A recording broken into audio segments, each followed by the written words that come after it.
నమస్తే, welcome to Suman TV. నేను మీ విష్ణు. ప్రస్తుతంతో పాటు certified financial planner Pratyusha Reddy గారు ఉన్నారు. వారితో మాట్లాడదాం. నమస్తే మేడం. నమస్తే అండి.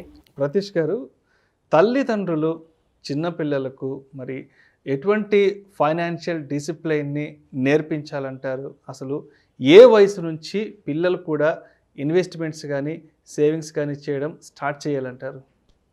ఈ ఫినాన్షియల్ డిసిప్లిన్ గురించి మాట్లాడుకుంటే అండి, అసలు మెయిన్గా పిల్లలకి వాళ్ళ 10th ఇయర్ నుంచే మనం నేర్పించడం స్టార్ట్ చేయాలి చెప్పాలంటే. 10 సంవత్సరాల వయసు నుంచే. ఎందుకంటే వాళ్ళకి అప్పుడు కొంచెం మెచ్యూరిటీ స్టార్ట్ అవుతుంది, వాళ్ళకి అర్థం చేసుకునే స్టేజ్లో కూడా ఉంటారు.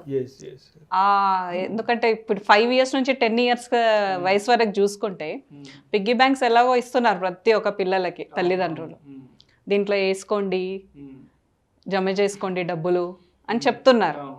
సో అది చెప్పినప్పుడు మీరు ఆ 10th ఇయర్ నుంచి వాటిని ఎక్కడ పెట్టుకోవాలి, వాటిని ఎక్కడ పెట్టుకుంటే మీకు మంచి రిటర్న్స్ అన్నది మీరు గెయిన్ చేస్తారు అని కూడా నేర్పించడం మన పేరెంట్స్ బాధ్యతనే కదా పిల్లలకి. అది లేకపోవడం వల్లనే ఇప్పుడు మన యంగ్స్టర్స్ని చూసుకుంటే ఈ మధ్య కాలంలో, లేకపోతే మన ఏజ్లో కానివ్వండి, మన పేరెంట్స్ కానివ్వండి, అందరం సేవింగ్సే. ఇన్వెస్ట్మెంట్స్ అన్నది మన కాన్సెప్ట్ లో లేదు అసలు. దాచిపెట్టుకోవడం అంటే బ్యాంక్ లో పెట్టుకోవడం, పోస్ట్ ఆఫీస్ లో పెట్టుకోవడం. అది ఓకే. ఇప్పుడు మనకి ఓల్డెన్ జనరేషన్ లో ఖర్చులు తక్కువ ఉంటుండే కాబట్టి ఆ రేట్స్ అన్నవి సరిపోయేది వాళ్ళకి. వాళ్ళ మెంటాలిటీ ప్రకారం అది కరెక్టే. అప్పుడు రేట్స్ కూడా బాగా ఇచ్చేవాళ్ళు, ఖర్చులు తక్కువ ఉండేవి. సో వాళ్ళు మంచిగానే గెయిన్ చేసిండ్రు కాబట్టి వాళ్ళు అదే మెంటాలిటీ మనకు కూడా నేర్పించిండ్రు. కానీ మన టైం వచ్చేసరికి ఏమైపోయింది, ఖర్చులు అనేవి పెరిగిపోయినాయి.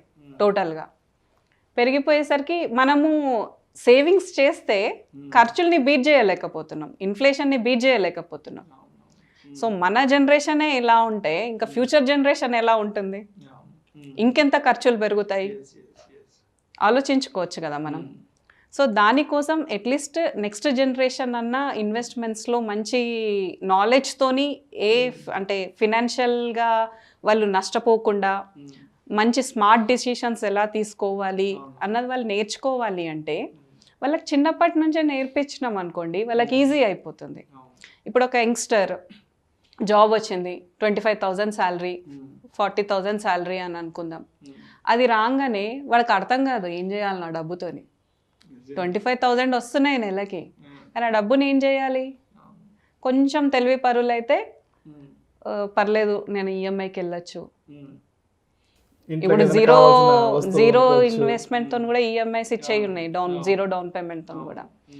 సో వాడి కెపాసిటీని బట్టి వాడు కొంచెం అదన్నా ప్లాన్ చేసుకుంటాడు, ఇల్లు అన్నా కొనుక్కుందాం అట్లీస్ట్ అని. లేకపోతే కొందరు ఏంటంటే కొంచెం డబ్బులు జమ కాగానే ఒక 2-3 lakhs అట్లా జమ అయినాయి అనుకోండి, వాళ్ళ దగ్గర ఒక చిన్న ప్లాట్ ఏదన్నా వస్తుందా అని చూసుకుంటున్నారు. సో అదే థాట్లో ఉంటున్నారు. మరి అసలు ఏ ఆలోచన లేని వ్యక్తి అయితే మొత్తం వీటిని లగ్జరీస్కి దుబారా ఖర్చు చేసేస్తున్నాడు.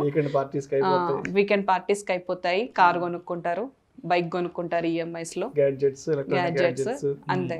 యాపిల్ ఫోన్ ఉందా, యాపిల్ మ్యాక్ ఉందా, చాలు ఇంకా చూయించుకోవడం, షో పుట్టప్ ఎక్కువైపోయింది.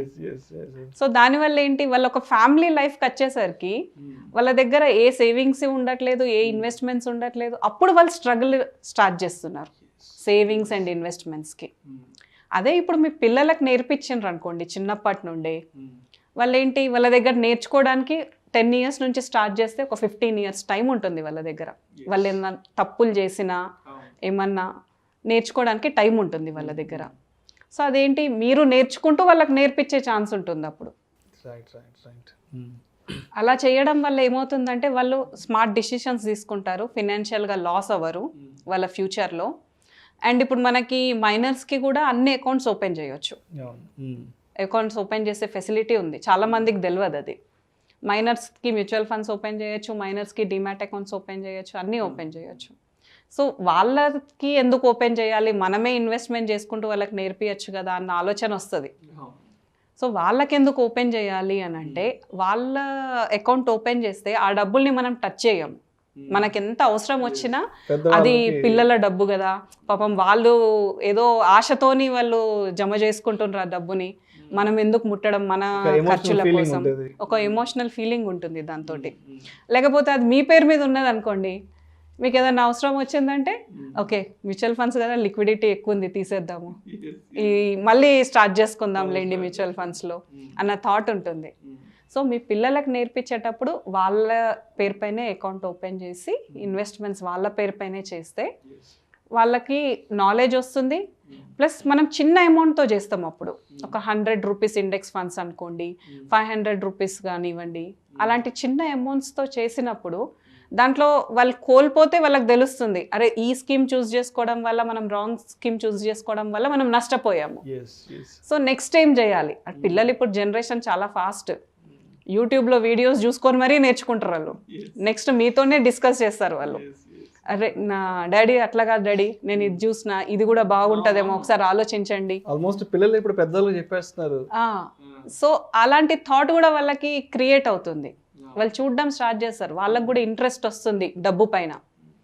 సో అదేమవుతుందంటే వాళ్ళు మంచి ఇన్వెస్టింగ్ ఆప్షన్స్ని మనకే చెప్తారు, ఇంకా ఉల్టా మనకు తెలియని మంచి ఇన్వెస్ట్మెంట్ ఆప్షన్స్ మనం పిల్లల దగ్గర నుంచి నేర్చుకోవచ్చు. అండ్ ఇప్పుడు చూసుకుంటే ఇప్పుడు ఒక వ్యక్తి 10 years నుంచి స్టార్ట్ చేసి, ఇప్పుడు మన ఇండియాలో 60 years రిటైర్మెంట్ ఏజ్, ప్రతి ఒక్కరు 60 yearsకి ఫిక్స్ అయి ఉంటారు రిటైర్మెంట్ ఏజ్ అంటే. మామూలుగా అతను 10 years నుంచి 60th year వరకు ఒక 500 రూపీసే, ఎక్కువ కూడా కాదు, total life long retirement life వరకు జస్ట్ ఒక 500 రూపీస్ ఇన్వెస్ట్మెంట్ చేస్తే మనకి మ్యూచువల్ ఫండ్స్లో సేఫెస్ట్ రిటర్న్స్ 12%తో క్యాల్కులేట్ చేసుకున్నా కానీ హీ కెన్ అక్యూములేట్ 74 crores. అంటే అతను తన 10th yearలో తన 10వ సంవత్సరం వయసు ఉన్నప్పటి నుంచి నెలకి ఒక 500 రూపాయల చొప్పున ఇన్వెస్ట్ చేసి పెట్టుకుంటే, so at the age of 60 వచ్చేటప్పటికి 74 crores, 74 crores వరకు 12% CAGR, 74 crores వరకు అక్యుములేట్ చేసుకోవచ్చు. అది ఈటీఎఫ్స్లో పెట్టుకున్నాడు అనుకోండి, ఇంకెక్కువ వస్తుంది అక్కడ. ఎందుకంటే మనకి ఈటీఎఫ్స్ ఇంకెక్కువ రిటర్న్స్ ఇస్తాయి. మ్యూచువల్ ఫండ్స్లో మనం మామూలుగా రిస్క్ ఫ్రీ రిటర్న్ అని చెప్పేసి 12% అని చెప్తాము, కానీ మనకు లాంగ్ టర్మ్లో మ్యూచువల్ ఫండ్స్ అనేవి 20 to 22% రిటర్న్స్ ఇచ్చినవి మనం చూసాం హిస్టారిక్గా. సో మినిమల్గా ఇంత పెట్టుకున్నా కానీ వాళ్ళంతా గెయిన్ చేసినప్పుడు, సో వాడు థింక్ చేస్తాడు కదా ఒకసారి, వాడి దగ్గర ఒకసారి జాబ్ స్టార్ట్ అయినప్పుడు వాడి ప్లానింగ్ అన్నది ప్రాపర్గా ఉంటుంది. నేను నెలకి 500 పెడితేనే ఇంత వస్తున్నది, అయితే నేను నెలకి ఇంకో 5,000 పెట్టుకుంటా కదా అన్న థాట్ క్రియేట్ అవుతుంది వాళ్ళకి. అప్పుడు ఏమవుతుంది, వాడికి రిటైర్మెంట్ కార్పస్ అక్యుములేట్ అయిపోతుంది దాంట్లో. ప్లస్ ఇప్పుడు యంగ్ జనరేషన్ ఏదైతే మాట్లాడతారో మేము లగ్జరీస్ని లాస్ అవుతున్నాము ఇన్వెస్ట్మెంట్స్లో పెడితే అని, అది కూడా ఉండదు వాళ్ళ దగ్గర. ఏ లగ్జరీ లాస్ అయ్యేట అవసరం లేదు. ఒక పిజ్జా ఖర్చు 500 అంటే, లేదంటే ఒక సినిమా టికెట్ ఖర్చు 450, ఒక సినిమా టికెట్ ఖర్చు అంతే. ఇప్పుడు అదే ఇండెక్స్ ఫండ్స్లో మనకు 100 రూపీస్ నుంచి కూడా మనం ఇన్వెస్ట్మెంట్ అన్నది స్టార్ట్ చేసుకోవచ్చు. ఇప్పుడు 100 రూపీస్ మీ పిల్లలు పెట్టినా కానీ లాస్ వచ్చినా కానీ ఒక డైరీ మిల్క్ సిల్క్ ఖర్చు అది. సో ఆ థాట్ తోటి మీరు పిల్లలకు నేర్పించండి తక్కువ అమౌంట్ తోటి. సో అట్లీస్ట్ నెక్స్ట్ జనరేషన్ అయినా ఫినాన్షియల్గా స్ట్రాంగ్ ఉంటారు వాళ్ళు. Right. Thank you so much Pratyusha Reddy గారు. తల్లిదండ్రులు చిన్నపిల్లలకి ఎటువంటి ఫైనాన్షియల్ డిసిప్లైన్ని నేర్పించాలి అనే అంశం గురించి ప్రేక్షకులకు మీ విశ్లేషణ ద్వారా చాలా క్రిస్టల్ క్లియర్గా ఎక్స్ప్లెయిన్ చేస్తే thank you so much madam. Thank you అండి.